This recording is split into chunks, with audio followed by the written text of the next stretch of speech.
నమస్తే అండి రామారావు గారు. ఇండస్ట్రీలో మన ఇప్పుడు చూస్తున్నట్లయితే ఎక్కువగా రైటర్స్ లేకపోతే రచయితలే ఎక్కువగా కనిపిస్తున్నారు. బట్ ఆ కాలంలో ఎక్కువగా రచయిత్రులు ఉండేవారు. ఇప్పుడు కొంచెం తక్కువయ్యారనే చెప్పాలి. మరి మీరు చెప్పాలి, మీరేమంటారు? అయితే అప్పట్లో ఉన్న కొంతమంది రచయిత్రుల్లో రామలక్ష్మి గారు అని చాలా మంచి రచయిత్రులు ఉండేవారు అని విన్నాము. అండ్ అన్ఫార్చునేట్లీ ఆమె నిన్న మన మధ్య నిన్న మధ్యాహ్నం మన మధ్య నుంచి లేకుండా వెళ్ళారు. సో ఆమె గురించి కొన్ని మంచి మాటలు చెప్పండి. అంటే ఆవిడ ఒక లేడీ పెర్ఫెక్షనిస్ట్. తర్వాత చాలామంది తెలియంది ఏంటంటే ఆవిడ 93 years, 93 సంవత్సరాలు. ఆవిడ మొట్టమొదటి పత్రిక ఖాసా సుబ్బారావు గారు స్వతంత్ర పత్రిక అనే దాంట్లో ఇంగ్లీష్ పత్రికలో సబ్జెక్టుగా పనిచేసింది. తెలుగులో ఎంత నాలెడ్జ్ ఉందో ఇంగ్లీష్లో కూడా అంత నాలెడ్జ్. బాగా చదువుకున్నామే. ఆ రోజుల్లో డిగ్రీ స్టెల్లా మేరీస్ కాలేజీలో చదువుకుంది.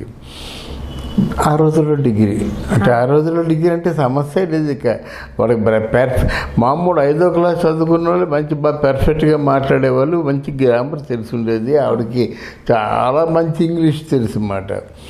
ఆవిడ దగ్గరికి శ్రీశ్రీ ఆరుద్ర ఇద్దరు వచ్చేవారు.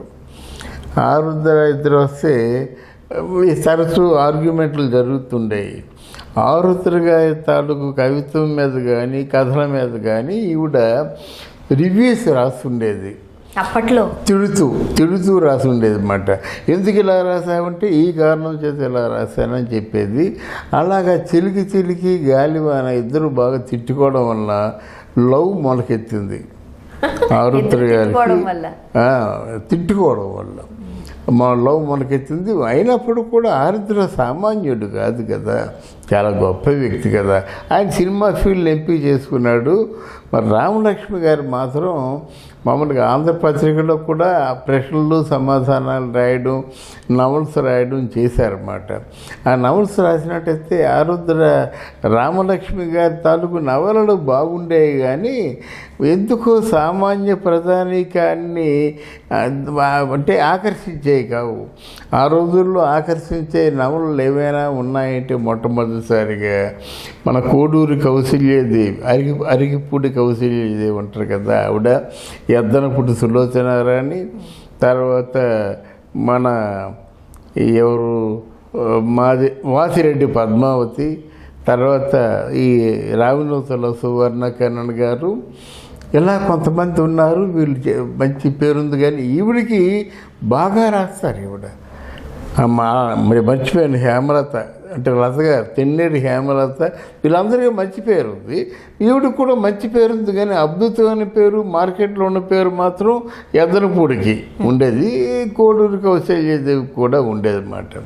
ఇలా ఉంటే తను సినిమా ఇండస్ట్రీకి చాలా ఆత్మీయురాలుగా ఉండేది.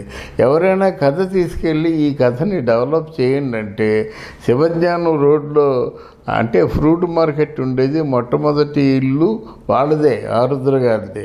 వెళ్ళినట్టయితే ఏమిటంటే ఈ కథ ఎలా ఉంటుందమ్మా, నేను సినిమా చేయాలనుకుంటున్నాను, మీరు మార్చి పెట్టండి, ఫస్ట్ టైం సినిమా చేస్తున్నానంటే చక్క అందంగా మార్చి పెట్టేది. కాదంటే ఆవిడ మాటలు భరించడం చాలా కష్టం. అంటే ఉన్నట్టుగా మాట్లాడేస్తుంది. తర్వాత ఏమో ముక్కు సూటిగా మాట్లాడుతుందన్నమాట. ఆవిడ 11 సినిమాల్లో చాలా సినిమాలు బయటికి పేరు చెప్పకుండా ఉపయోగించుకున్నారు. కానీ గోరింటాకు సినిమా మాత్రం దాసరి నారాయణరావు గారికి తర్వాత రామలక్ష్మి గారికి ఉన్నటువంటి ఆ స్నేహం బట్టి ఆ గోరింటాకు సినిమాకి తన పేరు వేశారు. గోరింటాకు సినిమాని ఆ రామలక్ష్మి సినిమాగా అనుకోవచ్చు. రామలక్ష్మికి జయలలితకి ఉన్న సంబంధం రీత్యా జయలలిత ఏం చేసి, అప్పుడు ముఖ్యమంత్రి అయిపోయింది. అప్పుడు శోభన్ బాబు కదా హీరో. అప్పుడు మా ఇంట్లో ఎలాగైనా షూటింగ్ పెట్టు అని చెప్పేసి జయలలిత ఈవెన్ రిక్వెస్ట్ చేసింది.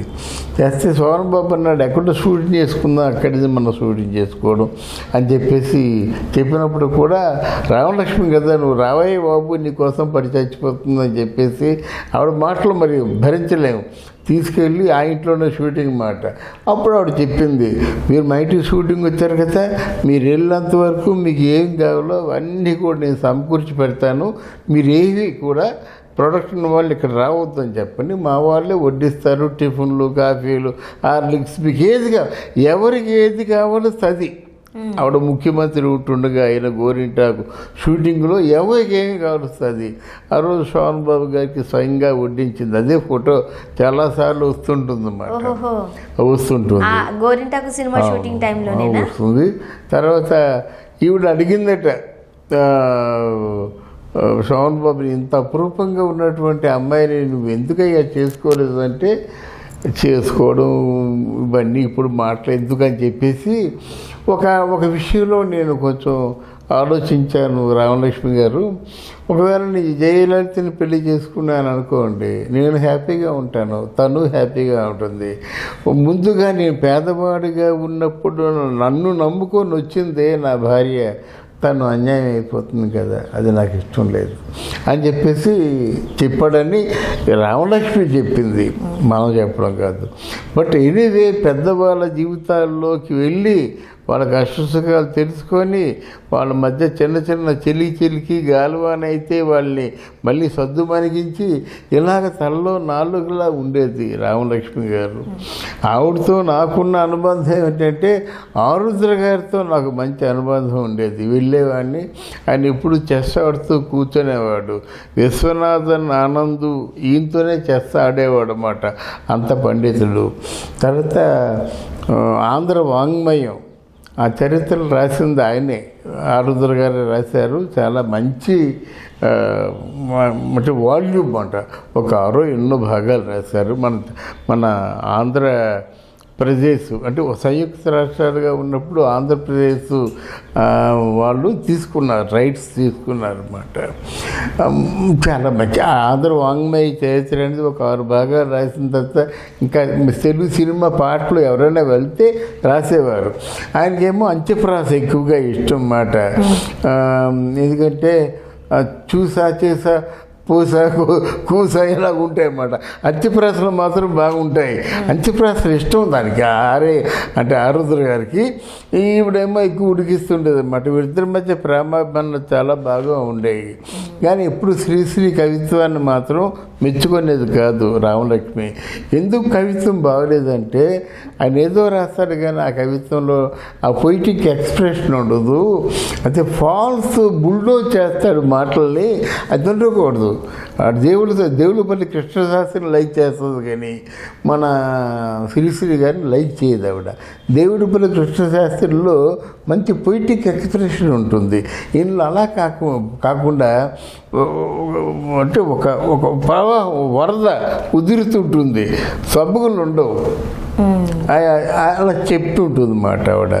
ఎవరైనా మా బోటు వాళ్ళు వెళ్ళినట్టయితే కొంచెం మాట్లాడేది చక్కగాను, ఎలా ఉంది ఇండస్ట్రీ ఆ రోజుల్లో. ఇండస్ట్రీ కంటే అప్పుడు అంటే మన చిత్తూరు వి నాగయ్య గారు ఉన్నప్పుడు, సిహెచ్వి నారాయణరావు, లింగమూర్తి వీళ్ళు ఉన్నప్పుడు ఇండస్ట్రీ ఎలాగుండేది, ఇప్పుడు ఎలాగుంది, ఇవన్నీ వివరించి చెప్తుండేది అన్నమాట. ఆ భోజనం టైంకి వెళ్తే ఎవరికైనా మామూలు ఒకటే, ఆ ఇంట్లో పచ్చళ్ళు ఉండేవి, పౌడర్లు ఉండేవి, వేసి వేడి అన్నం పెట్టేదన్నమాట. ఆ పచ్చళ్ళు పౌడర్లతో కలిపేసరికి మా పెరుగు తోడు పెట్టిన పెరుగును, అంతే వాళ్ళది. చక్కని జీవితం, చక్కని కుటుంబం. 3 పిల్లల్లో ఒక అమ్మాయి చచ్చిపోయింది. ఒక చిన్న అమ్మాయి అమెరికాలో ఉంటుంది, పెద్ద అమ్మాయి దగ్గర ఇక్కడ ఉంది మాట. మరి అనుకోకుండా ఆవిడ తను చాలించిందన్నమాట. మాలాంటి వాళ్ళకి ఎంతోమందికి ఆవిడ పెద్ద దిక్కు. ఆవిడని చూసిన తర్వాత సిగ్గుపడేవాళ్ళు అన్నమాట. ఆవిడ తెలుగులోను, ఇంగ్లీష్లోను, సాంస్క్రిట్లోను ఘనపాటి.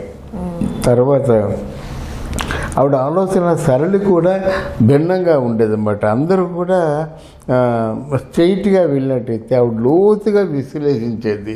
ఇలా ఎందుకు కాకూడదు, రైటర్ ఇలా చెప్పాడు కదా, రైటర్ ఉద్దేశంలో కొంచెం ఇంకొంకాసం ముందుకెళ్ళి ఆలోచిస్తే ఇలా ఎందుకు కాకూడదు, ఇది ప్రోగ్రెసివ్ థాట్ కదా. అంటే రచయిత అనేవాడికి ఎవరికైనా ప్రోగ్రెసివ్ థాట్ కావాలి, అంతేగాని మామూలుగా ప్రాయోజిత ఆలోచన సరళిని లైక్ చేయదవడ ప్రోగ్రెసివ్ థాట్, రేపటి తరానికి స్ఫూర్తిదాయకంగా ఉండే థాట్ కావాలని ఆలోచించే మహా రచయిత్రి కె రామలక్ష్మి గారు కనుక ఒకసారి మనస్ఫూర్తిగా దండం పెట్టుకుంటాను. తర్వాత ఆవిడ ఏ లోకంలో ఉన్నా సరే ఆత్మశాంతి కలగాలని కోరుకుంటున్నాను. మనస్ఫూర్తిగా కోరుకుందామండి. థ్యాంక్ యూ అమ్మా. Thank you.